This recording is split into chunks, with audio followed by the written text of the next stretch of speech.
আমি যখন এই দেশে আসি, আমার সুস্থ মাকে আমি রেখে এসেছিলাম।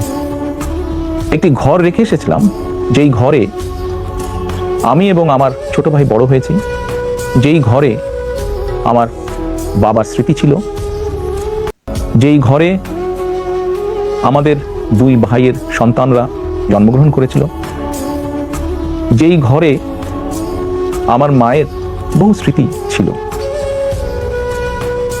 সেই স্মৃতিগুলোকে ভেঙে চুরে ধুলায় মিশিয়ে দেওয়া হয়েছে। যে ভাইকে আমি রেখে এসেছিলাম সেই ভাই এখন আর নেই। যেই সুস্থ মাকে রেখে এসেছিলাম সেই সুস্থ মা এখন সুস্থ নেই। শুধু অসুস্থই নন, ওনার উপরে মানসিক এবং শারীরিক নির্যাতন করা হয়েছে। আমি আমার পরিবারের যে কাহিনী আপনাদের সামনে তুলে ধরলাম,